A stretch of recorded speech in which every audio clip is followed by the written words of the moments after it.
उन्हाळ्यामध्ये जेवण जास्त जात नाही, काहीतरी थंडगार आणि पोटासाठी हलकं असणारं पेय पिलं तर पोटही छान भरतं आणि पोटाला गरमीचा त्रासही होत नाही। नमस्कार मंडळी, आज आपण बनवतोय उन्हाळ्यात प्रत्येक घरात तसेच कार्यक्रमांमध्ये बनणारा थंडगार असा मठ्ठा। तर आपण लग्न पंक्तीमध्ये पितो ना, तीच चव येण्यासाठी परफेक्ट कृती सांगितली आहे आणि एक सिक्रेट पदार्थ असा आहे ज्यामुळे ती परफेक्ट चव येते। त्यामुळे व्हिडिओला एक लाईक नक्की करा। तर लग्न पंक्तीमध्ये बनतो तसा मठ्ठा बनवण्यासाठी इथं आपण 2 हिरव्या मिरच्या घेतल्यात, मुठभर कोथिंबीर, 4 ते 5 कढीपत्त्याची पानं घेतलेत, 1 छोटा चमचा खिसलेलं आलं, 1 मोठा चमचा जिरे पावडर आणि मीठ। तर सगळ्यात आधी आपल्याला एक वाटण करून घ्यावं लागतं। त्यासाठी मिक्सरच्या भांड्यामध्ये ही स्वच्छ धुवून चिरून घेतलेली कोथिंबीर घातली, आलं घातलं। आता या मिरच्या अशा तोडून घालूयात आणि त्यानंतर कढीपत्त्याची ही सगळी पानं घालायची आणि हे जे मीठ आहे ते पाव चमचा मीठ आत्ता घालायचे, पाव चमचा ही जिरे पावडर घालायची आणि हे सगळं बारीक असं वाटून घ्यायचंय मिक्सरला। बाकी अजून कोणतं कोणतं साहित्य घालायचंय ते मी तुम्हाला पुढे सांगणारच आहे। एकदम बारीक अशी पेस्ट करून घ्यायची बरं का, नाहीतर काय होतं मग मठ्ठा पिताना आल्याचा किंवा मिरचीचा तुकडा जर दाताखाली आला तर ते चांगलं लागत नाही म्हणून। तर एका पातेल्यामध्ये आता मी 1 वाटीभर इतकं दही घालते। तर दही थोडंसं आंबट असेल तर चालेल, तरीही मठ्ठा छानच होतो। हे सगळं दही याच्यात घातलं। आता 2 वाट्या थंडगार असं पाणी घालायचे।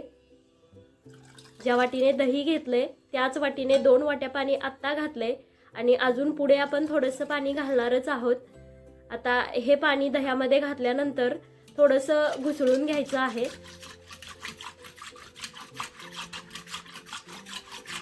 एकदम पातळ असं याचं ताक बनवून घ्यायचं आणि त्यानंतर मग एक एक करून बाकीची जिन्नस घालायचे त्याच्यात। अगदी मिनिटभरामध्ये आपलं हे ताक तयार झालंय। आता मगाशी बनवलेली जी मिरची, कोथिंबीर, आल्याची पेस्ट होती ती सगळी पेस्ट याच्यामध्ये घालायची आहे। त्यानंतर हा चाट मसाला पाव चमचा, जिरेपूड घालूया पाऊण चमचा। कधीही मठ्ठा करताना भाजलेल्या जिऱ्यांची पूडच घालायची, त्यामुळे त्याला चव खूप भारी येते। 1 छोटा चमचा पिठी साखर घालूया आणि परत एकदा हे छान असं घुसळून घ्यायचे। तर मी पिठी साखर थोडीशीच घातली आहे, ज्यांना कोणाला जास्त गोड आवडत असेल त्यांनी अजून वाढवली तरी चालेल किंवा काही जणांना मठ्ठ्यामध्ये साखर घातलेली आवडतच नाही, त्यांनी नाही घातली तरीही चालेल। छान असं घुसळून घ्यायचंय। एखाद्या मिनिटात हे सगळं ह्याच्यामध्ये मिसळलं जातं। आता अजून अर्धी वाटी पाणी मी इथं घालते।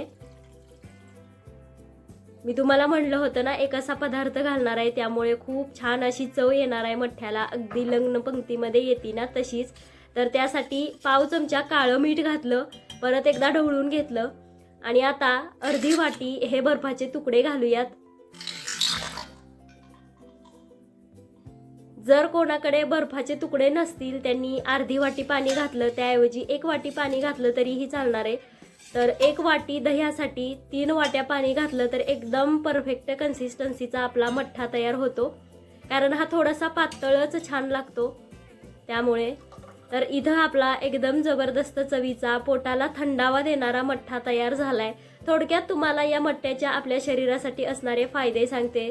तर आपल्या शरीरातील उष्णता कमी करून हा शरीर थंड ठेवतो, पचन सुधारतो। उन्हाळ्यात बऱ्याच वेळा डिहायड्रेशनचा त्रास होत असतो, त्यामुळे असा थंडगार मठ्ठा जर रोज 1 ग्लास पिला तर शरीर हायड्रेट राहते। त्यामुळे या उन्हाळ्यात हा मठ्ठा करून बघा आणि कसा झाला ते मला कमेंट करून सांगा। अशाच उन्हाळा स्पेशल रेसिपीसाठी चॅनलला सबस्क्राईब करायला अजिबात विसरू नका। भेटूया एका उन्हाळा स्पेशल रेसिपी सोबत, तोपर्यंत धन्यवाद।